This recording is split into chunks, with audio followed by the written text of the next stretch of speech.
গত 53 বছর ধরে হয়েছে কি, আওয়ামী লীগের কে ধরছিল হচ্ছে জামাত শিবির ভাইরাস, যা কিছু দেখতো তারা বলতো শিবির শিবির জামাত জামাত। এখন এখন এদের কি হয়েছে, এদেরকে আওয়ামী ভাইরাস ধরছে। কোনো কিছু হলেই আপনি বলেন এটা আওয়ামী লীগ করছে। আমরা জানি না, আমরা জানি না এটা, আমরা কি এটা জানি না? আমরা তো বাংলাদেশে 15 বছরের এই গল্পটা জানি না, রাইট? যে ব্যক্তি অধিকার ক্ষুণ্ণ করা হবে না, বা ব্যক্তি অধিকার ক্ষুণ্ণ বলতে আমরা যেটা বুঝতেছি সেইটা আমরা বুঝতেছি। আমি তো সামান্তার কথা স্পষ্ট বুঝতে পারতেছি যে সামান্তা কি বলতে চাইতেছে। এনসিপি কে আমার বোঝা হইতেছে, কিন্তু এর মধ্যে দিয়া ওরা বলতে চাইতেছে এগুলো আমরা অ্যাড্রেস করবো না। আপনি এগুলো অ্যাড্রেস করলে, আমি যদি এগুলো অ্যাড্রেস করি, সামান্তা একটা প্রশ্নের ঠিক মানে সোজা জবাব দিচ্ছে না। সামান্তা এটাকে ঘুরায়া পেঁচায়া জবাব দিতেছে, কারণ হচ্ছে যে সে জানে তাকে পলিটিক্স করতে হবে। সে আমি যাকেই জিজ্ঞেস করি সে এরকম করেই বলবে, কারণ এটার মধ্যে তার ব্যক্তি অধিকারে ঘোষণা কইরা যে রাজনৈতিক বন্দোবস্তের জায়গা, সেটার জন্য আমরা তৈরি কিনা সেই প্রশ্ন আগে, ওরা তৈরি কিনা সেই প্রশ্ন করার আগে। আপনার সেরকম মনে হয় না? প্রশ্নটা হচ্ছে ব্যক্তির স্বাধীনতার মাত্রা কতটুকু, কি কি এটার? ব্যক্তি স্বাধীনতার কোনো মাত্রা নাই সামান্তা, আমার উত্তর আমি দিলাম। ব্যক্তি স্বাধীনতার কোনো মাত্রা নাই। ব্যক্তি স্বাধীনতা দিয়ে বুঝবে একটা ক্রাইম করা পর্যন্ত আপনার জন্য সিআরপিসি আছে, পেনাল কোড আছে।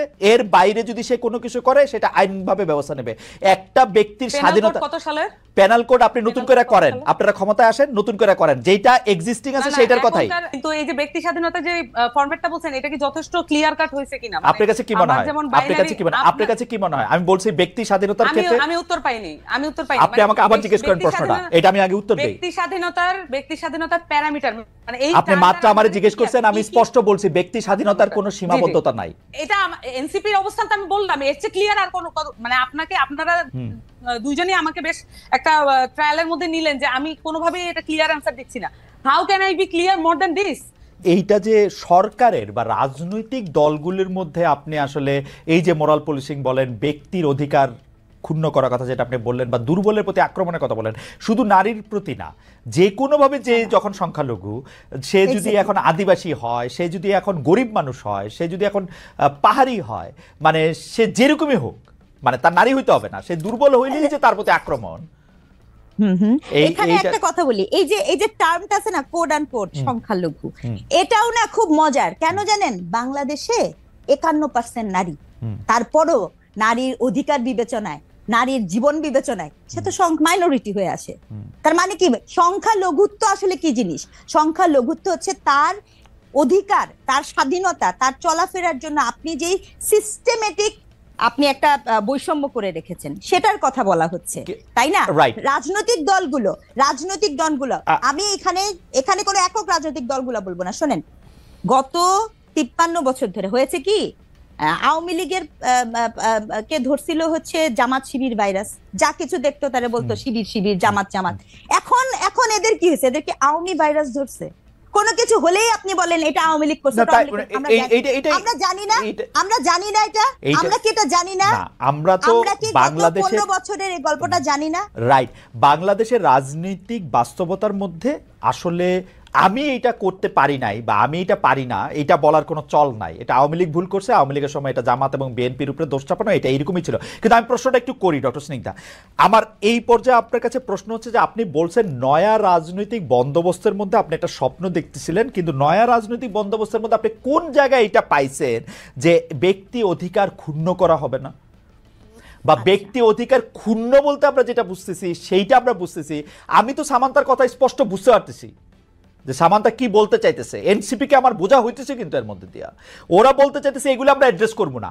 আপনি এগুলো অ্যাড্রেস করলে, আমি যদি এগুলো অ্যাড্রেস করি, সামান্তা একটা প্রশ্নের ঠিক মানে সোজা জবাব দিচ্ছে না। সামান্তা এটাকে ঘুরায়া পেঁচায়া জবাব দিতেছে, কারণ হচ্ছে যে সে জানে তাকে পলিটিক্স করতে হবে। সে আমি যাকেই জিজ্ঞেস করি সে এরকম করেই বলবে, কারণ এটার মধ্যে তার ব্যক্তি অধিকারে ঘোষণা কইরা যে রাজনৈতিক বন্দোবস্তের জায়গা, সেটার জন্য আমরা তৈরি কিনা সেই প্রশ্ন আগে, ওরা তৈরি কিনা সেই প্রশ্ন করার আগে। আপনার সেরকম মনে হয় না? আপনি বলেন তো, এই এনসিপির যেই মেয়েরা আছে, এই জুলাই অভ্যুত্থানের পরে কতজন মেয়েদেরকে সাইবার বুলিং করা হয়েছে, ট্রলিং করা হয়েছে, তারা কি করছে? তারা তাদের নিজেদের লোকদের নিরাপত্তা দিতে পারে না, আমাদের নিরাপত্তা কি দিবে? এই প্রশ্নের উত্তর দেন না। সেটা তো আমরা তো ওদের কাছে মানে সবকিছুই আমরা জিনিস জিজ্ঞেস করতে চাই জি যে আপনি উত্তর দিতে পারেন, স্নিগ্ধাও উত্তর দিতে পারে, আমার কোনো সমস্যা নেই। প্রশ্নটা হচ্ছে ব্যক্তির স্বাধীনতার মাত্রা কতটুকু, কি কি এটা? ব্যক্তির স্বাধীনতার কোনো মাত্রা নাই সামান্তা, আমার উত্তর আমি দিলাম, ব্যক্তির স্বাধীনতার কোনো মাত্রা নাই। ব্যক্তি স্বাধীনতা দিয়ে বুঝবে একটা ক্রাইম করা পর্যন্ত আপনার জন্য সিআরপিসি আছে, পেনাল কোড আছে, এর বাইরে যদি সে কোনো কিছু করে সেটা আইনভাবে ব্যবস্থা নেবে। একটা ব্যক্তির স্বাধীনতা কত সালের পেনাল কোড আপনি নতুন করে করেন, আপনারা ক্ষমতায় আসেন নতুন করে করেন, যেটা এক্সিস্টিং আছে সেটার কথাই। এখনকার পেনাল কোড কত সালের? এখনকার পেনাল কোড কত সালের মানে কি? পেনাল কোড তো পেনাল কোড, পেনাল কোডের তো প্রতিদিন কত সালের পেনাল কোডের মধ্যে অনেক চেঞ্জ আছে। এটা 1858 সালে, এই যে শেখানো পড়ানো বুলির পাশাপাশি এইটাও শোনেন, 1858 সালে যে পেনাল কোড আছে, বাংলাদেশে প্রতিদিন নতুন নতুন করে যে আইন এনাক্টেড হয়েছে গত 54 বছরে, তার মধ্যে ওই পেনাল কোডের আইনগুলি চেঞ্জ হয়েছে। গড়ে বইটা 1858 সালের, কিন্তু বাংলাদেশের হওয়ার পরে যত আইন হ্যাঁ সবগুলি চেঞ্জ হয়েছে। হ্যাঁ, তো যাই হোক, এইটা এখন যে জায়গায় দাঁড়ায় থাকে। আপনি যে উত্তরটা দিচ্ছেন এটা কি মানে যে ব্যক্তি স্বাধীনতার যে সংখ্যাটা আপনি দিচ্ছেন, স্নিগ্ধাপা একটু সাইলেন্ট আছেন, অসুবিধা নাই, কিন্তু এই যে ব্যক্তি স্বাধীনতা যে ফরম্যাটটা বলছেন এটা কি যথেষ্ট ক্লিয়ার কাট হয়েছে কিনা? আপনার কাছে কি মনে হয়? আপনার কাছে কি মনে হয়? আমি বলছি ব্যক্তি স্বাধীনতার ক্ষেত্রে আমি উত্তর পাইনি। আপনি আমাকে আবার জিজ্ঞেস করেন প্রশ্নটা, এটা আমি আগে উত্তর দেই। ব্যক্তি স্বাধীনতার প্যারামিটার মানে এই আপনি মাত্র আমারে জিজ্ঞেস করছেন, আমি স্পষ্ট বলছি ব্যক্তি স্বাধীনতার কোনো সীমাবদ্ধতা নাই। ব্যক্তির স্বাধীনতার সীমা হচ্ছে ব্যক্তি স্বাধীনতার সীমা হচ্ছে একটা ক্রাইম করা পর্যন্ত। যেমন ধরেন আমার ব্যক্তি স্বাধীনতা হচ্ছে, আমি বুঝি নাই কায়েম করা মানে বুঝি নাই, আমাদের খাতা কলমে যেটাকে ক্রাইম হিসেবে গণ্য করা আছে। যেমন ধরেন আমার ব্যক্তি স্বাধীনতা নাই আপনাকে একটা টোকা দেওয়ার জন্য, এই টোকাটা একটা ক্রাইম, আমার এটা ব্যক্তি স্বাধীনতার মধ্যে পড়ে না। আমি আপনাকে এটা টোকা দিতে পারবো না, কিন্তু আমি আমাকে টোকা দিলেন, আমি মনে করলাম এটা একটা ক্রাইম, তাহলে আমি কি করব? না, মনে করলেন না, আমি টোকা দিতে পারবো না, টোকা দেয়াই ক্রাইম। আমি মনে করলাম যে এটা একটা ক্রাইম, সেইটাই তো আমি তো বললাম যে টোকা দেয়া তো আসলেই ক্রাইম, আমি আপনাকে টোকা দিতে পারবো না, কিন্তু আমি নিজে রাস্তায় দ্বারা খাইতে পারবো, এটা আমার ব্যক্তি স্বাধীনতা। রমজান মাস হলো, এটা তো তাহলে তো ক্লিয়ার হয়ে গেল। মানে এই বিষয়গুলো দেখুন, আপনি আর আমি যখন আলাপ করতেছি তখন কিন্তু একটা আলাপের মধ্য দিয়ে এটা একটা মধ্যস্থতা হয়ে যাচ্ছে। কোনো মধ্যস্থতা হয় নাই, আপনি কিন্তু আমার কথা বুঝতেছেন না সামান্তা, আমার কথা বুঝতেছেন না। আমার কথা আপনি বুঝতেছেন না, আমি আর একটু ভালো করে বলি। যেমন আপনার সাথে আমি যখন আলাপ করতেছি, যখন আমরা 3 জন মিলে আলাপ করব, আমরা যখন 10 জন মিলে আলাপ করব, কোনো না কোনো বিষয় এটা মধ্যস্থতা এবং একটা কমন গ্রাউন্ডে আসতে স্বাভাবিক। কিন্তু যখন একজন লোক হাতে একটা বেত নিয়ে একজন লোককে কান ধরে উঠবস করায় তার পাওয়ার শো করে, এটার কোনো সমতা নাই, এটার কোনো আর্গুমেন্ট নেই, এটা কোনো আলোচনা না। এটা হচ্ছে একজন লোক তার পাওয়ার শো করে আরেকজন লোককে ডমিনেট করতেছে, এটা হচ্ছে এই জিনিস। তার মানে এটা পরিষ্কার ভাবে এটা অন্যায়, এটা করা ঠিক হয় নাই। এবং এইটার ব্যাপারে আমি জানতে চাইছিলাম এটার ব্যাপারে এনসিপির কি অবস্থা? না, এটা এনসিপির অবস্থান তো আমি বললাম, এর চেয়ে ক্লিয়ার আর কোনো মানে আপনারা দুইজনই আমাকে বেশ একটা ট্রায়ালের মধ্যে নিলেন যে আমি কোনোভাবেই এটা ক্লিয়ার অ্যান্সার দিচ্ছি না। How can I be clear more than this?